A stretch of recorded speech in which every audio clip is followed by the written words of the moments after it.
सूरज मशरिक में झुकते झुकते आग की एक बड़ी गेंद की मानिंद हो गया था और अब धूप की तमाज़त किसी हद तक कम होती जा रही थी। मैंने महसूस किया था कि हमारा ताक़ुब हो रहा है, लेकिन ताक़ुब करने वाली गाड़ी या गाड़ियां इतना फासला रख कर सफर कर रही थी कि हमारी निगाहों में ना आ सकी। मैंने बारहा अक़ब-नुमा शीशे में उनकी झलक देखने की कोशिश की, लेकिन एक बार भी उसमें कामयाब नहीं हो सका। अगर धूप की वजह से उनके शीशे न चमकते तो यकीनन हमें कोई अंदाजा न होता।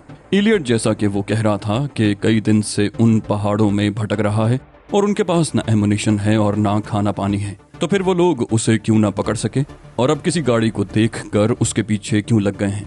ये जरा ताज्जुब खेज बात थी, लिहाजा इस सिलसिले में मैंने उससे सवाल कर ही लिया। कहा उन्हें कैसे अंदाजा हुआ कि इस गाड़ी में तुम मौजूद हो? चूंकि ये सवाल अचानक किया गया था और वो किसी गहरी सोच में डूबा हुआ था, इसलिए चौंक कर खाली खाली निगाहों से मुझे देखने लगा। फिर उसने कहा, मैं समझा नहीं, क्या कह रहे हो? मैंने कहा, मेरा मतलब है ताक़ुब करने वालों को ये अंदाजा कैसे हुआ कि तुम इस गाड़ी में मेरे साथ मौजूद हो? क्या तुम ऐसी कोई गाड़ी लेकर भागे थे? वो बोला, नहीं, मुझे इसका मौका नहीं मिल सका, लेकिन उन लोगों ने इस बात का अंदाजा कर लिया होगा कि ये अजनबी गाड़ी यकीनन मेरी मददगार हो सकती है, या फिर मुमकिन है वो सिर्फ अंदाजे की बुनियाद पर हमारे पीछे आ रहे हों। मेरा यही ख्याल है कि उन गाड़ियों में वही लोग हैं। मैंने निचला होंठ दांतों में दबाकर गर्दन हिलाई और सामने निगाहें जमाए हुए गाड़ी चलाता रहा। तकरीबन 1.5 घंटे तक ये सफर जारी रहा। बेआबो गया रेगिस्तान खत्म होता जा रहा था। कुछ देर के बाद लैंड रोवर खुश्क पहाड़ियों के एक सिलसिले के नजदीक पहुंच गई थी, जिसके दरमियान रेत के गर्म तोदे हायल थे। इलियट बार बार अकब में देख लेता और हर बार उसके चेहरे पर मायूसी के आसार फैल जाते। उसने आहिस्ता से कहा, वो लोग मुसलसल ताक़ुब कर रहे हैं। कुछ फासले पर आगे चलकर पहाड़ी के दामन में वही जगह मिल जाएगी जिसके बारे में मैंने तुमसे कहा था। मैंने कहना चाहा, लेकिन मगर उसने दरमियान में मेरी बात काट दी। बोला, हाँ, मैं जानता हूँ, लेकिन आगे चलकर बाईं समत अगर मुड़ जाओ तो हम उनसे निजात पाने में कामयाब हो सकते हैं। मैंने उसकी हिदायत पर अमल किया। मैं झूठे को उसके घर तक पहुंचाना चाहता था, लेकिन उसका कहना दुरुस्त था। हम थोड़ी देर के बाद उस इलाके में जा निकले जहां चट्टानें इस तरह खड़ी हुई थीं जैसे बहुत पुराने और बोसीदा खंडर बने हुए हों। चट्टानों की टूटी हुई दीवारें, उभरे हुए गुंबद वाकई अजीबोगरीब मंजर पेश कर रहे थे। कहीं कहीं पत्थरों के सुतून से इस्तादा नजर आते थे। शाम का धुंध हल्का फैल चुका था। मैंने इलियट की तरफ देखा तो उसने आहिस्ता से कहा, वो सामने एक खोल नुमा चट्टान नजर आ रही है। मेरा ख्याल है लैंड रोवर उसकी आड़ में ले जाओ, कुशादा जगह है। और हाँ, ये तो बताओ, क्या तुम्हारे पास हथियार वगैरह हैं? मैंने कहा, हाँ, एक छोटा सा पिस्तौल है, उसके अलावा और कुछ नहीं है। मैंने अपने अंदरूनी लिबास से एक पिस्तौल निकालकर उसे दिखाया। हालांकि ये सिर्फ नुमाइशी चीज थी। लैंड रोवर की सीटों के नीचे इतना एमुनिशन मौजूद था कि अगर मैं चाहता तो बाकायदा एक गिरोह का मुकाबला कर सकता था और उसे शिकस्त दे सकता था। उसने परेशान कुन निगाहों से गर्दन हिलाई और आहिस्ता से बोला, और यकीनन तुम उसके इस्तेमाल से भी वाकिफ होगे। मैंने कहा, पिस्तौल इसीलिए रखा जाता है कि उसे इस्तेमाल किया जाए। वो बोला, ठीक है, मैं तुमसे ये नहीं कहूंगा कि ये पिस्तौल तुम मुझे दे दो। काश तुम्हारे पास राइफल के कुछ कारतूस भी मौजूद होते। मैं उसकी हिदायत के मुताबिक गाड़ी ले चला और जो जगह उसने बताई थी उसे देखकर हैरान रह गया। वो चट्टान ही थी, लेकिन बिल्कुल खोल की शक्ल में। लैंड रोवर उसके अंदर आसानी से समा गई और यह हकीकत थी कि अब उसे दूर से देखा नहीं जा सकता था। कोई बिल्कुल ही करीब आकर देखने की कोशिश करता तो फिर लैंड रोवर नजर आ सकती थी। मैंने लैंड रोवर का इंजन बंद किया और नीचे उतर आया। खाने पीने की चीजें वाफिर मिकदार में मेरे पास मौजूद थीं और मैंने इस तरह का बंदोबस्त कर लिया था कि अगर सहरा में तवील अरसा गुजारना पड़े तो कम से कम खाने पीने की तकलीफ ना हो। वो लंगड़ाता हुआ मेरे साथ नीचे उतर आया था। मैंने उससे उसके लंगड़ेपन की वजह पूछी। बोला, कुछ नहीं, पाँव में मोच आ गई है। एक ऊंची सी चट्टान से कूदा था जिसकी वजह से तलवे की हड्डी में चोट लगी है और उसी वजह से चलने में तकलीफ हो रही है, लेकिन कोई खास बात नहीं है। तारीकी तकरीबन फैल चुकी थी। हम एक चट्टान की आड़ में बैठ गए थे। इन अतराफ में किसी गाड़ी का कोई वजूद नजर नहीं आता था और आहिस्ता आहिस्ता मुझे ये यकीन होता जा रहा था कि मुताकिब हमारा निशान पाने में नाकाम हो गए हैं। इस बात का इजहार मैंने इलियट से भी कर दिया। वो बोला, नहीं, वो शैतान की नस्ल है, हमें निगाहों से ओझल नहीं होने दिया होगा और यकीनन उन्होंने भी कोई ऐसी जगह तलाश कर ली होगी जिसकी वजह से हम उन्हें नहीं देख पा रहे। मैंने कहा, गोया हम उनकी निगाह में हैं। इलियट ने कहा, मेरा ख्याल है खुदा करे ऐसा ना हो, और मैं खामोशी से गर्दन हिलाने लगा। फिर मैंने लैंड रोवर में से खाने पीने की कुछ चीजें निकाली। मुझे बहुत भूख लग रही थी। मशरकी पहाड़ियों से आहिस्ता आहिस्ता चांद तुलू हो रहा था। मैंने इलियट को अपने साथ खाने में शरीक किया तो वो बेतकल्लुफी से मेरे साथ बैठ गया और फिर खाते हुए बोला, सॉरी डियर, सॉरी, लेकिन मजबूरी है, क्या किया जाए। میں نے کہا کس سلسلے میں؟ بولا میرا مطلب ہے کہ میں بھی تمہاری ضرورت کی چیزوں میں حصہ بٹا رہا ہوں۔ میں نے کہا نہیں ایلیٹ، میں اس طرح نہیں سوچتا، آرام سے کھاؤ۔ بولا ویسے تمہاری لینڈ روور میں کافی چیزیں موجود ہیں۔ میں نے کہا ہاں، میں نے خشک چیزوں کی مقدار زیادہ رکھی ہے، کیروسین کا چولہا بھی ہے میرے پاس، اور کافی وغیرہ میں خود ہی بنا لیتا ہوں۔ بولا بہت عمدہ انتظامات کیے ہیں تم نے، در حقیقت صحرائے اعظم میں آنے سے پہلے یہی سب کچھ کرنا چاہیے۔ ویسے تمہاری زندگی میں دولت کی کیا اہمیت ہے؟ میں نے کہا بس اس حد تک کہ ضرورت پوری ہو جائے۔ میری بات پر وہ خاموش ہو گیا۔ چاند اب پوری طرح طلوع ہو گیا تھا اور چاروں طرف چاندنی پھیل رہی تھی۔ ہم اس چاندنی میں آنکھیں پھاڑ پھاڑ کر چاروں طرف دیکھتے رہے، لیکن کہیں کوئی تحریک محسوس نہیں ہوئی۔ ہر طرف سناٹا تھا، کوئی آہٹ بھی سنائی نہیں دیتی تھی۔ تب ایلیٹ کہنے لگا بہتر یہ ہے ویستونیا کہ اب ہم سو جائیں تاکہ چاقو چوبند رہیں۔ میں نے کہا جاگنے کی ضرورت تو نہیں۔ بولا تمہارا مطلب ہے کہ ہم لوگ ایک ایک کر کے پہرا دیں؟ میں نے کہا ہاں، اگر تم ضرورت محسوس کرو تو۔ وہ بولا یہ بات میں تم سے نہیں کہہ سکتا دوست، لیکن یہ بہت بہتر رہے گا۔ تم اگر چاہو تو سو جاؤ، مجھے نیند نہیں آ رہی، میں جاگتا رہوں گا۔ میں نے کہا ٹھیک ہے، اور ایک صاف ستھری جگہ دیکھ کر لیٹ گیا۔ طے یہ ہوا تھا کہ آدھی رات کو ایلیٹ مجھے جگا دے گا اور پھر خود سو جائے گا۔ میں کھلی جگہ میں تھا اور دن کی خوفناک گرمی کے بعد اب خنکی پھیل گئی تھی۔ چاند کو دیکھتے دیکھتے نہ جانے کب پلکیں جڑ گئیں، حالانکہ یہ خلاف مصلحت تھا۔ ایلیٹ پر مجھے شروع ہی سے بھروسہ نہیں تھا اور میں سوچ رہا تھا کہ سونے کی کوشش نہیں کروں گا، چاہے رات آنکھوں میں ہی گزر جائے۔ ایلیٹ سے محتاط رہنا ضروری تھا، لیکن نیند کم بخت نہ جانے کب حملہ آور ہوئی کہ میں دنیا و مافیا سے بے خبر ہو گیا۔ اس خنکی کا احساس نہ رہا جو مجھے بدن سکوڑنے پر مجبور کر رہی تھی۔ گٹھڑی بنا ہوا نہ جانے کب تک پڑا رہا۔ شاید ساری رات اس طرح گزر جاتی، لیکن وہ گولیاں چلنے کی آوازیں تھیں جنہوں نے مجھے نیند سے جگا دیا۔ میں نیم خوابیدہ ذہن کے ساتھ ان آوازوں کو سنتا رہا۔ ماحول آہستہ آہستہ میری نگاہوں میں واضح ہو گیا۔ چاند آدھا سفر طے کر چکا تھا اور فضا میں خاصی ٹھنڈک تھی۔ پھر جو ہی میرا ذہن جاگا، میں ہڑبڑا کر اٹھ بیٹھا۔ میں نے پریشانی سے ادھر ادھر دیکھا، پتہ نہیں کس سمت یہ ہنگامہ ہو رہا تھا۔ تھوڑی دیر کے بعد مجھے سمت کا اندازہ بھی ہو گیا۔ میں نے سرسراتی آواز میں ایلیٹ کو پکارا، لیکن جواب نہ ملا۔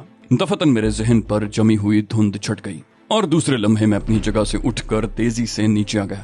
سب سے پہلے میں نے ہراساں نگاہوں سے لینڈ روور کو دیکھا اور اسے اپنی موجودہ جگہ پا کر سکون کی گہری سانس لی۔ اس کے بعد میں نے اطراف میں گھوم پھر کر ایلیٹ کو پکارا، لیکن ایلیٹ موجود نہیں تھا۔ دفتن ہی مجھے کچھ خیال آیا۔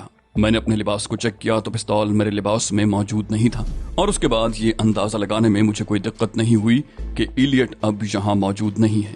لینڈ روور پتہ نہیں کیوں وہ میرے لیے چھوڑ گیا تھا۔ لینڈ روور میں داخل ہو گیا اور مدھم سی روشنی کر کے اس کے اندر کا جائزہ لینے لگا۔ یہاں آنے کے بعد اس خیال کو مزید تقویت مل گئی تھی کہ ایلیٹ جانے بوجھے منصوبے کے تحت فرار ہوا تھا۔ لینڈ روور سے اس نے کچھ کھانے پینے کی چیزیں اور پانی وغیرہ نکال لیا تھا، لیکن صرف اتنا کہ اس کے کام آ جائے۔ اگر وہ چاہتا تو ہوس میں آ کر تمام چیزیں بھی لے جا سکتا تھا، لیکن آدمی شاید کچھ معقول ہی تھا، صرف اپنا حصہ لے گیا تھا۔ شکر ہے اس نے لینڈ روور میں کچھ اور تلاش کرنے کی کوشش نہیں کی، ورنہ واقعی مجھے نقصان ہو جاتا۔ وہ کون تھا اور اس کے دشمن کون تھے، یہ بات ابھی تک میرے ذہن میں واضح نہیں تھی۔ اتنا جانتا تھا کہ جو کہانی اس نے سنائی ہے وہ حقیقی نہیں تھی۔ کیا اس کا تعلق لائن آف کروزل کے کسی سلسلے سے ہے؟ میں نے دل میں سوچا۔ نہ جانے کیوں ایلیٹ کی پراسرار شخصیت سے یہی احساس ہو رہا تھا کہ اس کا تعلق میرے مسئلے سے ضرور ہے، لیکن پھر اس کے دشمن، یقیناً یہ گولیاں ہواؤں میں نہیں چلائی جا رہی ہوں گی، اور دن میں سفر کرتے ہوئے میں نے بھی کسی متعاقب گاڑی کے شیشے چمکتے ہوئے محسوس کیے تھے۔ یہ دوسری بات ہے کہ وہ نظر نہیں آئی تھی۔ میں نے ایک گہری سانس لی اور اس کے بعد میں نے لینڈ روور کی سیٹ ہٹا کر اس کے نیچے سے ایک جدید ساخت کی رائفل نکال لی جو کافی دور تک مار کر سکتی تھی۔ رائفل کے کارتوس کا ایک پیکٹ بھی میں نے نکال کر کھولا اور کارتوس جیبوں میں ٹھونس لیے۔ غیر مسلح رہنا کسی طور مناسب نہیں تھا، فائرنگ کرنے والے ادھر بھی متوجہ ہو سکتے تھے۔ پھر گولیوں کا شور آہستہ آہستہ معدوم ہو گیا اور اس کے بعد میں نے کسی گاڑی کا انجن سٹارٹ ہونے کی آواز سنی۔ پھر 4 سرخ روشنیاں بھی دیکھیں جو مخالف سمت میں آگے بڑھ رہی تھیں۔ گویا وہ 2 گاڑیاں تھیں جو دن میں ہمارا تعاقب کر رہی تھیں، اور شاید اب انہوں نے ایلیٹ کا پتہ پا لیا تھا۔ بے وقوف آدمی، میں نے دل میں کہا۔ اگر میرے ساتھ ہی رہتا تو کیا برا تھا۔ میں نے ذہن کو جھٹک دیا اور خود بھی وہاں سے روانگی کے لیے تیار ہو گیا۔ لینڈ روور سٹارٹ کر کے میں آگے بڑھ گیا۔ سارے ریگستان میں چاندنی بکھری ہوئی تھی اور سرد ہوا سے جسم میں کپ کپی محسوس ہو رہی تھی۔ صبح ہونے میں ابھی دیر تھی، راستہ سراب محسوس ہو رہا تھا वो पहाड़ियां अब भी इतने ही फासले पर नजर आ रही थीं जो बज़ाहिर यूं महसूस होती थीं जैसे थोड़ी ही दूर हों। फिर अचानक पथरीला रास्ता शुरू हो गया। यहाँ पहुंचकर मैंने लैंड रोवर को रोका और अतराफ में निगाह दौड़ाने लगा। मैं उस जगह से काफी दूर निकल आया था जहाँ हंगामा हुआ था। जहन के किसी गोशे में इलियट से मुताल्लिक कोई खटक सी थी। वो कम से कम वो नहीं था जो खुद को जाहिर कर रहा था। थोड़ी देर तक मैं वहीं रुका रहा। उस वक्त सर्दी खांसी हो रही थी और मैं जानता था कि सूरज निकलते ही एक बार फिर ये पहाड़ियां जहन्नमज़ार बन जाएंगी। लेकिन मैंने फैसला किया कि दिन में सफर के लिए वो पहाड़ी सिलसिला ज्यादा मौजूद रहेगा, कम से कम साहिबान तो मिल जाएगा। चुनाचे मैंने लैंड रोवर फिर आगे बढ़ा दी। सुबह होने से कुछ देर कबल उस पहाड़ी सिलसिले के करीब पहुंच गया जिसके कंगोरे इतने बुलंद और सपाट थे कि बज़ाहिर वहां तक पहुंचना मुमकिन नहीं था। बड़ी बड़ी और चौड़ी चट्टानें छज्जे की तरह सामने निकली हुई थी। मैंने एक मुनासिब जगह मुंतखब करके लैंड रोवर एक चट्टान के साए में रोक दी। सुबह की रोशनी फैलती जा रही थी। अतराफ का माहौल वाज़े होता जा रहा था। मेरे ऐन सामने एक पतली सी पगडंडी बुलंदी की तरफ चली गई थी। उसके दूसरी जानिब न जाने क्या था। थोड़ी दूर तक मैं कुर्बो जवार का जायजा लेता रहा। फिर एक ठंडी सांस लेकर लैंड रोवर में आ गया। इलियट का यही एहसान क्या कम था कि वो मेरे लिए खाने पीने की चीजें छोड़ गया था। नाश्ता करते हुए मैं उसके बारे में सोचता रहा। फिर मैंने कॉफी का थर्मस देखा, वो खाली हो गया था। केरोसिन का चूल्हा निकालकर मैंने जलाया और कॉफी के लिए पानी चढ़ा दिया। कॉफी का डिब्बा, खुश्क क्रीम और शक्कर के क्यूब निकाल कर कॉफी तैयार की। सुबह की खुशगवार खुनकी में कॉफी की सौंधी खुशबू फैल गई। एक प्याली कॉफी अपने लिए निकाल कर मैंने बकिया कॉफी थर्मस में उंडेल दी और फिर अपना कप उठाने के लिए हाथ बढ़ाया, लेकिन कप मेरे हाथ में न आ सका। चौंक कर गर्दन घुमाई तो 2 पांव नजर आए जिनमें फुल बूट थे। मैं उछल पड़ा और फिर मैंने उसे देख लिया। वो एक दराज कामत और गैर मामूली खूबसूरत लड़की थी। चेहरा दमकता हुआ, भरा भरा जिस्म और आंखें बेहद चमकदार, लेकिन उसके हाथ में दबे हुए पिस्तौल का रुख मेरी ही तरफ था। दूसरे हाथ में कॉफी का वो कप दबा हुआ था जो मैंने अपने लिए तैयार किया था। उसकी दिलनशी आवाज उभरी, कुछ खाने को है? मेरे होंठ भिंच गए। मुझे हैरत थी कि मैंने उसके कदमों की हल्की सी चांप भी नहीं सुनी। मैंने दांत पीसते हुए कहा, लानत है तुम पर, तमाम भूखे नंगे मुझे ही ढूंढते फिर रहे हैं। वो गुर्राई, मुझे खाने के लिए दो। मैंने पूछा, कितने दिन से भूखी हो? बोली, सुना नहीं तुमने? मुझे खाने के लिए दो वरना मैं इस पिस्तौल की तमाम गोलियां तुम्हारे भेजे में उतार दूंगी। मैंने कहा, ठीक है, तुम भी अपना हिस्सा वसूल कर लो। मैंने चंद सैंडविच उसकी तरफ बढ़ा दिए। पहले उसने कॉफी का कप नीचे रखा, फिर सैंडविच लेने के लिए हाथ बढ़ाया और फिर एक मुनासिब जगह बैठ गई। इस दौरान मैंने एक लम्हे के लिए भी उसे अपनी तरफ से गाफिल नहीं पाया था। उसके खाने के अंदाज में बड़ी वहशत थी। मैं उसका जायजा लेता रहा। उसके बाल बिखरे हुए थे और लिबास पर जगह जगह मिट्टी लगी हुई थी। पेट के पास लिबास खून से सुर्ख हो रहा था, लेकिन लड़की के चेहरे पर किसी तरह की तकलीफ के आसार नजर नहीं आ रहे थे। सैंडविच उसने आन की आन में खत्म कर लिए और फिर वो कॉफी पीने लगी। जब उसका कप खाली हो गया तो मैंने कहा, और कॉफी दूं? वो चौंक पड़ी, बोली, दे सकते हो। मैंने कहा, लाओ कप दो, और उसने कप मेरी तरफ बढ़ा दिया। मैंने थर्मस से मजीद कॉफी उंडेल दी, फिर थर्मस के कप में अपने लिए कॉफी डालने लगा। उसने दूसरा कप खाली करने के बाद कहा, तुम्हारा बेहद शुक्रिया। मैंने उसकी खुली हुई जैकेट की तरफ इशारा किया, तुम जख्मी हो?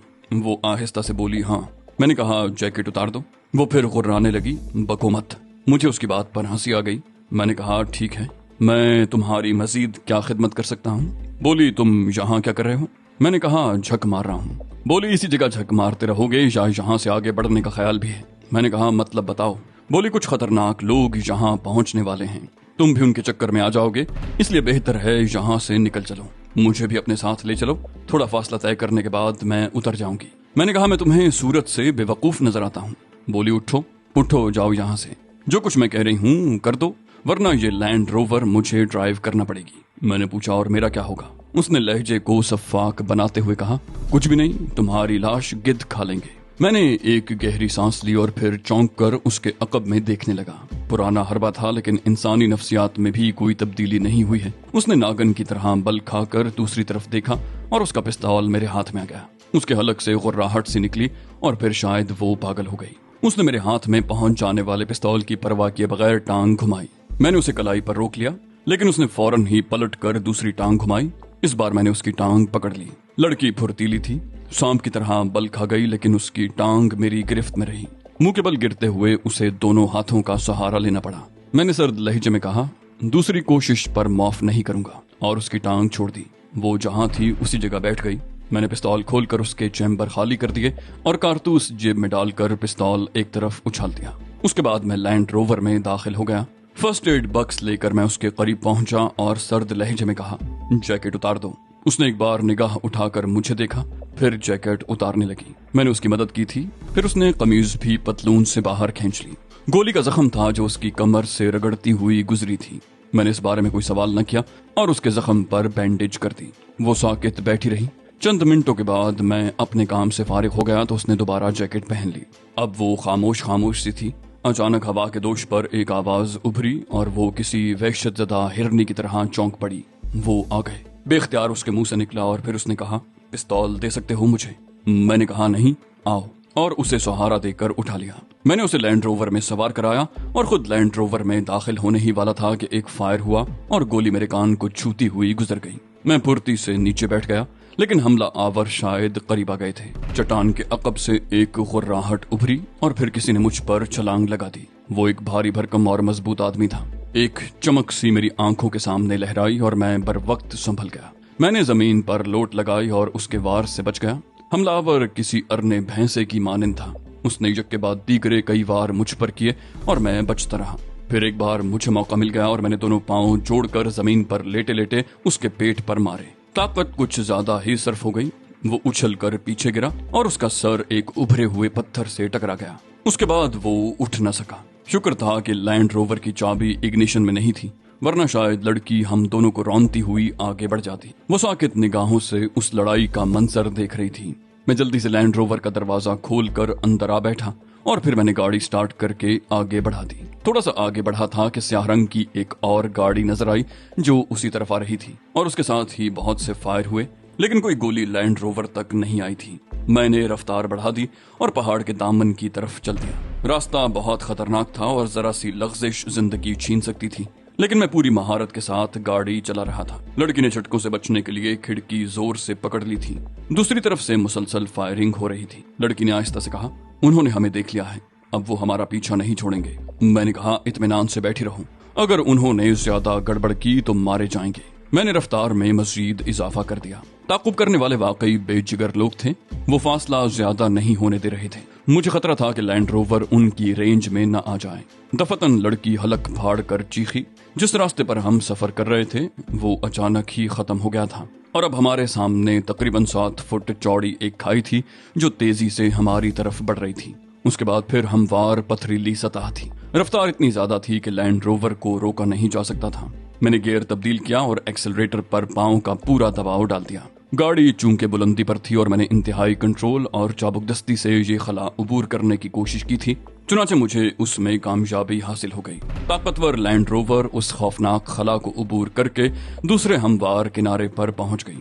لڑکی پوری قوت سے چھت سے ٹکرائی تھی اور اس کے حلق سے ایک بے اختیار چیخ نکل گئی۔ گاڑی کے سٹیئرنگ پر مجھے مکمل کنٹرول حاصل تھا، لہٰذا کھائی عبور کرتے ہی ہم بہت تیز رفتاری سے خاصی دور نکل گئے، یہاں تک کہ ان کی رائفلوں کی رینج سے بھی بہت دور۔ تب میں نے لینڈ روور کی رفتار سست کی اور اسے روک دیا۔ کھائی کے دوسرے کنارے پر کچھ گاڑیاں نظر آئیں، لیکن وہ لوگ میری طرح اس کو عبور کرنے کی ہمت نہیں کر سکے تھے۔ انہوں نے وہیں سے گولیاں برسانا شروع کر دیں اور میں اس خطرے کے پیش نظر کہ کہیں ان کی گولیاں کارآمد نہ ہو جائیں، لینڈ روور کو وہاں سے بھی آگے بڑھا لے گیا۔ لڑکی کے چہرے پر کسی قدر تکلیف کے آثار نظر آ رہے تھے، غالباً شدید جھٹکے سے اس کے زخم کو نقصان پہنچا ہوگا۔ کافی دور پہنچنے کے بعد میں نے لینڈ روور روکی اور اس کی طرف دیکھنے لگا۔ میں نے کہا، تم شاید شدید تکلیف محسوس کر رہی ہو۔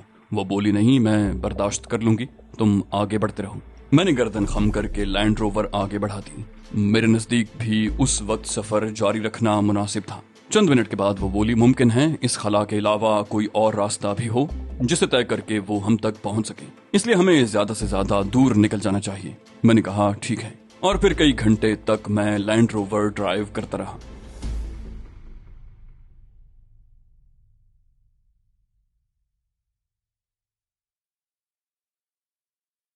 تو دوستو، یہ تھی ہماری آج کی ایپیسوڈ۔ امید کرتے ہیں آپ کو ہماری کہانی پسند آئی ہوگی۔ جانے سے پہلے اس ویڈیو کو لائک کیجئے اور شیئر کرنا مت بھولیے۔ کامنٹ کر کے ہمیں بتائیے کہ آپ کو ہماری ویڈیو کیسی لگی، اور اگر ابھی تک آپ نے اس چینل کو سبسکرائب نہیں کیا تو اسے سبسکرائب کیجئے اور بیل آئیکن دبا کر آل نوٹیفیکیشنز آن کر لیجئے۔